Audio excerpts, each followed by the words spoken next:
ಎಲ್ಲಿಗೆತ್ತೀಯೋ? ನಮ್ಮ ಸಮಾಜದ ಭವಿಷ್ಯ, ನಮ್ಮ ದೇಶದ ಭವಿಷ್ಯ ನಮ್ಮ ಮಕ್ಕಳ ಕೈನಲ್ಲಿದೆ. ಯಾರು ಭಾಳ ಪರಿಶ್ರಮ, ಪ್ರಯತ್ನ, ಹಾರ್ಡ್ ವರ್ಕ್ ಮಾಡಿ ಜೀವನದಲ್ಲಿ ಒಳ್ಳೆ ಸಾಧನೆ ಮಾಡ್ತಾರೆ, ನಾಳೆ ನಮ್ಮ ಸಮಾಜಕ್ಕೆ, ನಮ್ಮ ದೇಶಕ್ಕೆ ಅವರೇ ನಮ್ಮ ದೇಶವನ್ನು ಮುನ್ನಡೆಸ್ತಕ್ಕಂಥವ್ರು.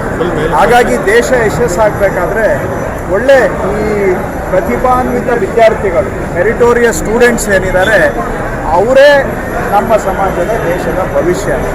ಅವರನ್ನು ಪ್ರೋತ್ಸಾಹ ಮಾಡಬೇಕು ಅಂತೇಳಿ ಹಾಸನ ಜಿಲ್ಲಾಡಳಿತದ ವತಿಯಿಂದ ಸರ್ಕಾರದಿಂದನೇ ಈ ವರ್ಷ ನಾವು ಪ್ರತಿಯೊಂದು ತಾಲೂಕಿನಿಂದನೂ ಕೂಡ ಪ್ರತಿಭಾನ್ವಿತ ವಿದ್ಯಾರ್ಥಿಗಳನ್ನು, SSLC PUCಯಲ್ಲಿ ಒಳ್ಳೆ ಮಾರ್ಕ್ಸ್ ಬಂದಿರೋ ವಿದ್ಯಾರ್ಥಿಗಳನ್ನು ಗೌರ್ಮೆಂಟು ಮತ್ತು ಪ್ರೈವೇಟ್ ಸ್ಕೂಲ್ಸನ್ನು ಗುರುತಿಸಿ ಅವರಿಗೆ ಇವತ್ತು ಸರ್ಕಾರದಿಂದ, ಜಿಲ್ಲಾಡಳಿತದಿಂದ ಸನ್ಮಾನ ಮಾಡಿ ಅವರ ಸಾಧನೆಗೆ ಒಂದು ಗೌರವ ಕೊಟ್ಟು ಅವರಿಗೂ ಜೀವನದಲ್ಲಿ ಮುಂದೆ ಯಶಸ್ಸನ್ನು ಕೋರಿ, ಅದರ ಜೊತೆಗೆ ಅವರನ್ನು ನೋಡಿದರೆ ಬೇರೆ ಮಕ್ಕಳಿಗೂ ಒಂದು ಉತ್ತೇಜನ ಸಿಗಬೇಕು, ನಾವು ಸಹ ಒಳ್ಳೆ ಸಾಧನೆ ಮಾಡಬೇಕು ಅಂತ ಈ ಮುಖಾಂತರವಾಗಿ ಸಾಧನೆಯನ್ನು ಗುರುತಿಸೋದರ ಮುಖಾಂತರ ಇತರರು ಕೂಡ ಒಳ್ಳೆ ಸಾಧನೆ ಮಾಡೋದಕ್ಕೆ ಪೂರಕ ವಾತಾವರಣ ನಿರ್ಮಾಣ ಮಾಡಬೇಕು ಅಂತೇಳಿ ಹಾಸನದ ಹೆಮ್ಮೆ ಅನ್ನುವಂಥ ಕಾರ್ಯಕ್ರಮ ಮಾಡಿದ್ದೇವೆ ಜಿಲ್ಲಾಡಳಿತದ ವತಿಯಿಂದ.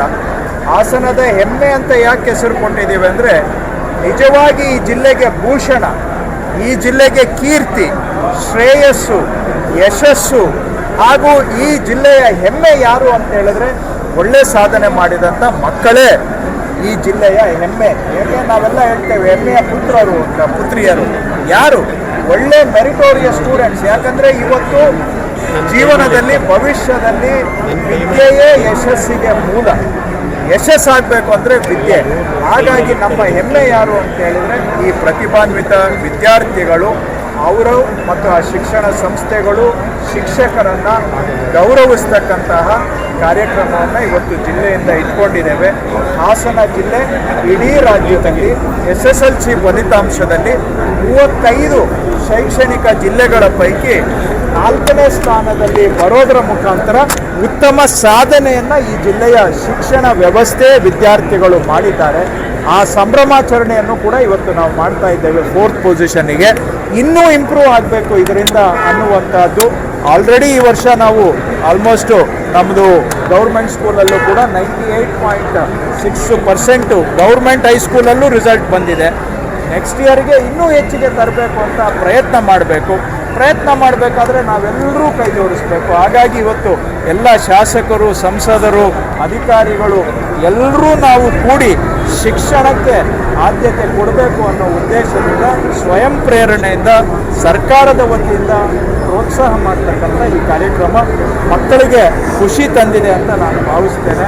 ಪೋಷಕರಿಗೂ ಒಂದು ಖುಷಿ ತಂದಿದೆ ಮತ್ತು ಈ ಮಕ್ಕಳ ಯಶಸ್ಸಿಗೆ ಕಾರಣಕರ್ತರಾದ ಶಿಕ್ಷಕರು, ಶಾಲೆಗಳು, ಅವ್ರಿಗೂ ನಾವು ಗೌರವ ಕೊಟ್ಟಾಗ ಅವರು ನಾಳೆ ಇನ್ನೂ ಚೆನ್ನಾಗಿ ಅಚೀವ್ಮೆಂಟ್ ಮಾಡಬೇಕು ಅಂತ ಅವರಿಗೂ ಒಂದು ಉತ್ತೇಜನ ಆಗುತ್ತೆ. ಇದರಿಂದ ಇನ್ನಷ್ಟು ಸುಧಾರಣೆಗೆ ದಾರಿ ಆಗುತ್ತೆ ಅಂತ ನಾನು ಭಾವಿಸ್ತೇನೆ. ಸರಿ, ಕೆರೆಗಳದ್ದು ಏನಾಗ್ತಾ ಇದೆ, ಒಂದು ಕಡೆಯಿಂದ ನಾವು ಒತ್ತುವರಿ ತೆರವು ಮಾಡ್ತಾ ಇದ್ದೇವೆ, ಇನ್ನೊಂದು ಕಡೆ ತೆರವು ಮಾಡಿದ ಕಡೆ ಮತ್ತೆ ಹೋಗಿ ಒತ್ತುವರಿ ಮಾಡುವಂಥ ಪ್ರಸಂಗಗಳು ಕೂಡ ನಡೀತಾ ಇದ್ದಾವೆ. ಅದು ಏನೇ ಇರಲಿ, ಕೆರೆ ಸಂರಕ್ಷಣೆ ಮಾಡೋದು ನಮ್ಮ ಆದ್ಯ ಕರ್ತವ್ಯ. ಅದಕ್ಕೆ ನಾವು ಕೆಲವರು ಜನ ಕೋಆಪ್ರೇಟ್ ಮಾಡ್ತಾರೆ, ಕೆಲವರು ಕೋಆಪ್ರೇಟ್ ಮಾಡೋದಿಲ್ಲ. ಒಂದು ಬಾರಿ ತೆರವು ಮಾಡಿದ ಮೇಲೆ ಅವರು ಕಾನೂನು ಉಲ್ಲಂಘನೆ ಮಾಡಿ ಮತ್ತೆ ಅತಿಕ್ರಮಣ ಮಾಡಿ ಈ ರೀತಿಯಾಗಿ ಫ್ರಾಡ್ ಮಾಡುವಂಥ ಕೆಲವು ಜನಗಳು ಕೂಡ ಇದ್ದಾರೆ. ಏನೇ ಆದರೂ ನಮ್ಮ ನಾಡಿನ ಭವಿಷ್ಯಕ್ಕೆ ನಮ್ಮ ಕೆರೆಗಳು ಒಂದು ಆಧಾರ ಸ್ತಂಭ, ಜೀವಾಳ ಅಂತ ಹೇಳ್ಬೋದು. ಸೊ ಕೆರೆಗಳ ಒತ್ತುವರಿಯನ್ನು ತೆರವು ಮಾಡುವಂಥದ್ದು ನಮ್ಮ ಆದ್ಯ ಕರ್ತವ್ಯ. ಖಂಡಿತವಾಗಿ ಅದನ್ನು ನಾವು ಸ್ವಲ್ಪ ಆಂದೋಲನ ಮಾದರಿಯಲ್ಲಿ ಗಂಭೀರವಾಗಿ ಖಂಡಿತವಾಗಿ ಮಾಡ್ತೇವೆ. ಒಂದು ಜಿಲ್ಲಾಡಳಿತ ವ್ಯವಸ್ಥೆದ ಬಗ್ಗೆ ಭಾಳ ಒಂದು ಕಟುವಾಗಿ ಮಾತಾಡ್ತಾರೆ. ವ್ಯವಸ್ಥೆ ಹದಗೆಟ್ಟಿದೆ, ಜೊತೆಗೆ ಕಂದಾಯ ಸಚಿವರು ಏನು ಮಾಡ್ತಿದ್ದಾರೆ, ಜಿಲ್ಲಾ ಉಸ್ತುವಾರಿ ಇದ್ದಾರೆ ಅಂತ ಒಂದು ಪ್ರಶ್ನೆ ಇರ್ತಿದೆ. ವಿರೋಧ ಪಕ್ಷದವರು ನಮ್ಮನ್ನು ಸ್ವಾಭಾವಿಕವಾಗಿ ಟೀಕೆ ಮಾಡ್ತಕ್ಕಂಥದ್ದು ಇರುತ್ತೆ. ಅವರ ಸ್ವಾತಂತ್ರ್ಯ, ಅವರ ಹಕ್ಕು. ಅದರಲ್ಲಿ ಏನೇ ಅವರು ಸಲಹೆ ಕೊಟ್ಟರೆ ನಾವು ಸರಿ ಮಾಡಿಕೊಳ್ಳುವಂಥ ಪ್ರಯತ್ನ ಮಾಡ್ತೇವೆ. ನಮ್ಮ ಕೆಲಸ ನಾವು ಎಲ್ಲರೂ ಪ್ರಾಮಾಣಿಕವಾಗಿ ಮಾಡ್ತಾ ಇದ್ದೇವೆ. ಇದರಲ್ಲಿ ಆಡಳಿತ ವ್ಯವಸ್ಥೆ ಅದು ಸರಿ ಇಲ್ಲ, ನಾನು ಒಪ್ಕೊಳ್ತೇನೆ. ಆದರೆ ಇವತ್ತು ಸರಿ ಕೆಟ್ಟೋಯ್ತಾ? ಅದು ಯಾವತ್ತಿಂದ ಕೆಟ್ಕೊಂಡು ಬಂದಿದೆ. ಕರ್ನಾಟಕ ಈಗ ಅವರು ಟೀಕೆ ಮಾಡ್ತಾರೆ ಬಿಡಿ, ಅದು ಒಂದು ಕಡೆ ಇರಲಿ. ಆದರೆ ಅದನ್ನೆಲ್ಲ ರಾಜಕೀಯ ಟೀಕೆ ಟಿಪ್ಪಣಿಗಳನ್ನು ಬದಿಗಿಟ್ಟು ನಾವು ಮಾತಾಡೋಣ. ಕರ್ನಾಟಕ ಒಂದು ಕಾಲದಲ್ಲಿ ಆಡಳಿತ ಅಂತ ಹೇಳಿದ್ರೆ ದೇಶದಲ್ಲಿ 1ನೇ ಸ್ಥಾನದಲ್ಲಿ. ಈಗ 30 ವರ್ಷದಿಂದ ಯಾವೆಲ್ಲ ಪಕ್ಷಗಳು ಇಲ್ಲಿ ಆಡಳಿತ ಮಾಡಿದ್ದಾವೆ, ಅವೆಲ್ಲವುಗಳು ನಾವು ಆತ್ಮಾವಲೋಕನ ಮಾಡ್ಕೋಬೇಕು. ಆಡಳಿತ ವ್ಯವಸ್ಥೆ ಇವತ್ತು ಎಲ್ಲಿಗೆ ಬಂದು ನಿಂತಿದೆ? ಒಂದು ಕಾಲದಲ್ಲಿ ದೇಶಕ್ಕೆ ನಂಬರ್ 1 ಆಗಿದ್ದಂಥ ರಾಜ್ಯ ಇವತ್ತು ಎಲ್ಲಿಗೆ ಬಂದು ನಿಂತಿದೆ? ಎಲ್ಲರದ್ದು ಪಾತ್ರ ಇದೆ ಇದರಲ್ಲಿ. ಆದರೆ ಹಾಗಂತೇಳಿ ನಾನು ಜವಾಬ್ದಾರಿಯಿಂದ ನುಸುಳುಕೊಳ್ಳುವಂಥ ಪ್ರಯತ್ನ ಅಲ್ಲ. ನಮ್ಮ ಕರ್ತವ್ಯ ನಾವು ಮಾಡಲೇಬೇಕು. ಅದನ್ನು ಆಡಳಿತವನ್ನು ಬಿಗಿ ಮಾಡ್ತಕ್ಕಂಥ ವಿಷಯದಲ್ಲಿ ನಾವು ಪಕ್ಷಾತೀತವಾಗಿ ನಾವು ಶ್ರಮ ಹಾಕ್ತಾ ಇದ್ದೇವೆ. ಇದರಲ್ಲಿ ಯಾವುದೂ ರಾಜಕೀಯ ಇಲ್ಲ. ಜನಗಳಿಗೆ ಜನಪರ ಆಡಳಿತ ಸಿಗಬೇಕು. ನಾವಂತೂ ಪ್ರಾಮಾಣಿಕವಾಗಿ ಪ್ರಯತ್ನ ಮಾಡ್ತಾ ಇದ್ದೇವೆ. ಜಟಾಪಟಿ ಇನ್ನೂ ಮುಗಿಲ್ಲ ಸರ್. ಶೃಂಗೇರಿ ವಿಧಾನಸಭಾ ಕ್ಷೇತ್ರ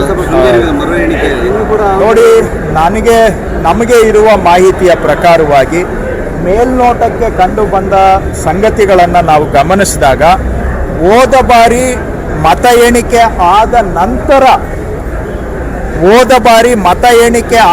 ನಂತರ ಕೆಲವು ಈ ಪೋಸ್ಟಲ್ ಬ್ಯಾಲೆಟ್ಗಳನ್ನು ತಿದ್ದಿದ್ದಾರೆ. ಯಾಕೆ ಅಂದರೆ ಹೋದ ಬಾರಿ ಪೋಸ್ಟಲ್ ಬ್ಯಾಲೆಟನ್ನು ಕೌಂಟ್ ಮಾಡಿ ಎಲ್ಲ ಪಕ್ಷದ ಏಜೆಂಟ್ಗಳು ಕೂಡ ಒಪ್ಪಿ ಅದಕ್ಕೆ ಸಹಿ ಹಾಕಿದ್ದಾರೆ.